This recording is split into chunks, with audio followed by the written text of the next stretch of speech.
Welcome everyone to Akreon tutorial series part 4, where I'm going to synthesize a Luenberger observer and tie it into a state observer with feedback, which is a dynamic compensator in nature.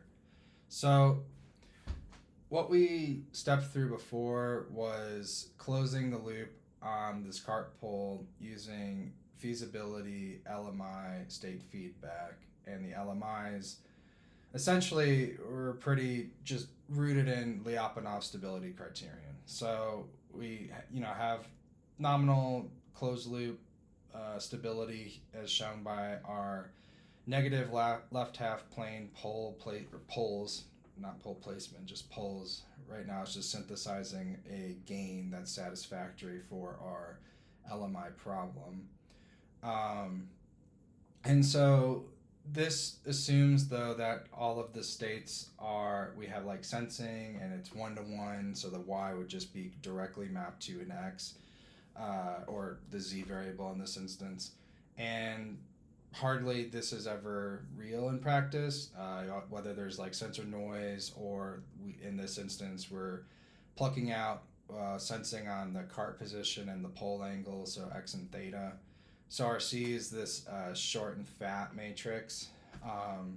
So we need to produce some sort of gain or a mapping such that we can take this output from Y, um, subtracted from the C and the Z hat, which is this estimated state variable, and take that to Z hat dot, so the next state time update.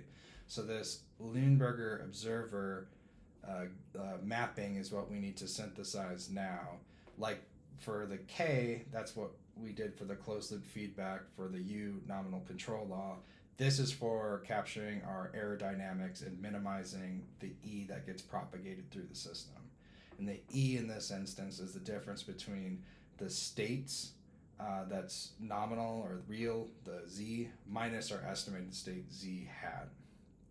So that's where we get this new A minus LC, and that's multiplied or operating on E, which is this difference here, and that gives us the aerodynamics E dot, which in part we can rewrite our state update equation A minus LC, Z hat, and then plus BU plus LY.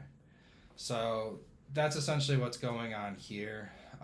We have this observer block that's now in the loop that's taking the Y, taking the U signals from the nominal plant above from before, and then producing a Z hat. So the Z hat is our estimate then. We're then, subtracting off if we're doing reference tracking, or, just having like a hold. So yeah, that is essentially what's going on here for the observer. And now it is a dual problem to the state feedback in the sense that we're kind of operating on the adjoint space now, loosely speaking. So we're trying to essentially ask the question, can the internal states of the dynamic system be reconstructed by observing its external outputs? And that's essentially what's going on here in the block diagram, and that's what's going on with this linear algebra there. So the first, just asking again, is the system observable? In the similar form with Cayley-Hamilton, basically, again, adjoint space here. So this controllability, it's still the controllability matrix. This observability matrix is now tall and skinny. So we have the C from the output matrix times A, and then that carried forward in the similar fashion. So we're asking then, is the rank of this O equal to N? And so again, number of states. And in this instance, though, we are asking for a full column rank, not full row rank like before. So here we go. So here's the observability matrix from the control library via Cayley-Hamilton, printing it off, and then here's the matrix ranks of that observability matrix. So we can see that the rank is 4, and then here's our observability matrix. However, again, in the same exact fashion as before, we don't get the information of the degree of observability. So now we want to get that information by asking how much information about the internal state appears in the measured output over a time horizon. So like before where it was unit energy, or this input energy, how that spreads through the dynamics over time, we're asking about the internal state information, how that's measured over time. So this should be a C actually. Sorry about that. So EAT, similar thing as before. That's how the natural dynamics of our plant evolve over time. The C, though, is now how strongly the state is measured throughout the output, right? And it's an inner product here, so C transpose C. And then the observability Gramian is integrating the output sensitivity to the evolving states over time. Again, capturing this internal error state. Essentially, we kind of have this, internal Z and then this estimated Z hat as a E dot. So this internal error that's accumulating over time, and that's kind of what this observability Gramian is capturing. And so, in the similar vein, it's telling us what directions of the state space are easy or hard to infer from the output measurements. So we have our outputs right now at the cart position and the pendulum angle, and so large directions are easy to observe. Same vein here, which induce the strong outputs, whereas the small Gramian directions are weakly visible, so harder to estimate and more easily hidden from sensing. All of this carries forward to Kalman filtering though too. So in extended Kalman filtering, you have a Jacobian matrix, and so you have, if I go up to here with this plant, that's essentially the prediction step for a Kalman filter, producing some sort of next state update measurement, or sorry, not measurement, just next state update based off of our dynamics, with a covariance or just kind of estimation variance with that. And then we have an innovation or measurement update then that basically takes in the sensor information, and then we have a covariance with that, do a sensor fusion, we have a new state update. So there's just a little bit more like we have to linearize that on each update. It's still recursive though, and so I think in the next video with LQR, I'll add in a linear quadratic estimator too, to just show how that's the dual problem there too. However, I'm not gonna impose any like stochastics or Gaussian noise or anything like that just yet, but the intuition is there, and it's all built from this Luenberger observer. Okay, so all right, so then again in the same vein here, the eigenspace analogy. So we have we're looking for the large eigenvalue, and its associated eigenvector that produces the most measured output energy when we scale that eigenvector. And then again, in the similar, we're gonna see a very similar plot here, where our eigenvalue, the largest eigenvalue is blowing up, and also it's most sensitive to the angular rate theta dot, which is nice to see. It's basically, we have a dual problem here, but it's showing, the controllability Gramian and the observability Gramian are lining up fairly well. So if we impose more state deviation penalty for the control on the theta dot, that's probably a good intuition there. And likewise, since we don't have we don't have direct sensing on the theta dot, so we need to just ensure that when we're going to do the pole placements and stuff for the observer, that we take into consideration this angular rate that evolves very quickly in time. So in essence, when we close the loop with an observer, we ideally would want to have 2 to 3 times the bandwidth of the closed loop feedback response. But in this instance right now, I'm just going to do feasibility again, just to show the exact kind of same design step for getting the Luenberger observer gain. So that's what we're stepping into here. And so instead of stabilizing our A-B pair, we're gonna now stabilize this estimation error dynamics, this E dot. and that's through the AC. So and again, a similar way here with the Lyapunov certificate for stability. Before we had A plus BK, and then we had P's on the outside. The Q's are on the inside again, so it's transposed. Oh boy, let's just go up here. Yep, I had Q again, or here, yeah, here's the P. So the P in there, and then Q outside. So going down here,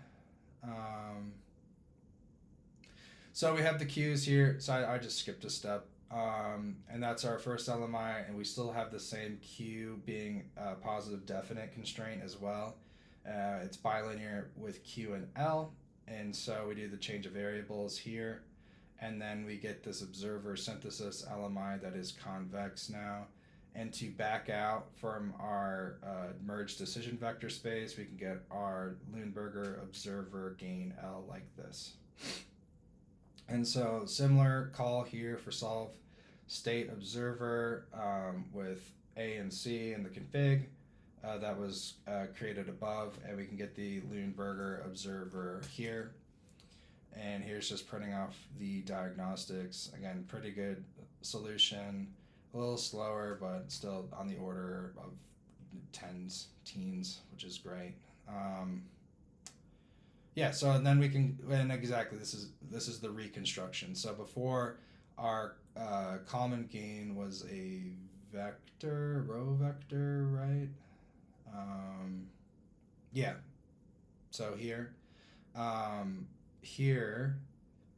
that's taking that control input and moving the cart laterally, and then we have the 4 states, and then this we have 2 observations on x and theta, and we need to push that.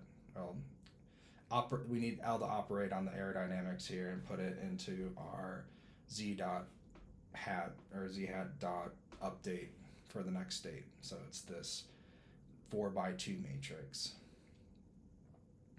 Okay, so now this is just an analysis on the observer aerodynamics. So before we had A closed loop and the A plus BK. This is minus LC, again mirroring what we have up here for the block diagram and how we're capturing the internal aerodynamics of the system. And so, boom, we want left-hand plane eigenvalues. Again, I've been a little bit cavalier, but we're continuous time right now. Nothing's discrete quite yet.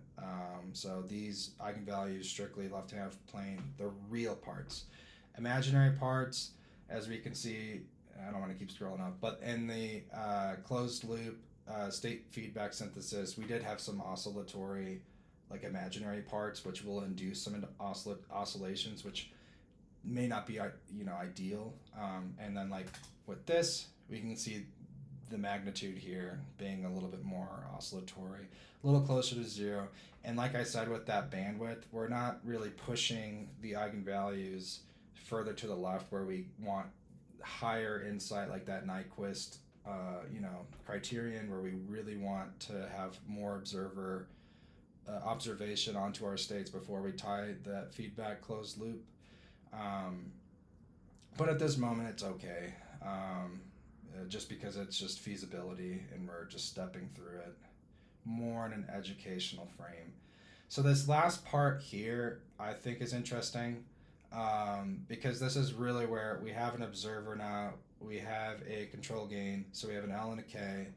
How do we tie everything together? And that's really where this part here kicks in, because now we have this like kind of closed loop feedback plant with an internal observer. So that's why we get this dynamic compensator kind of dynamic. So more similar to that PID, how it can be dynamic because it's capturing that error.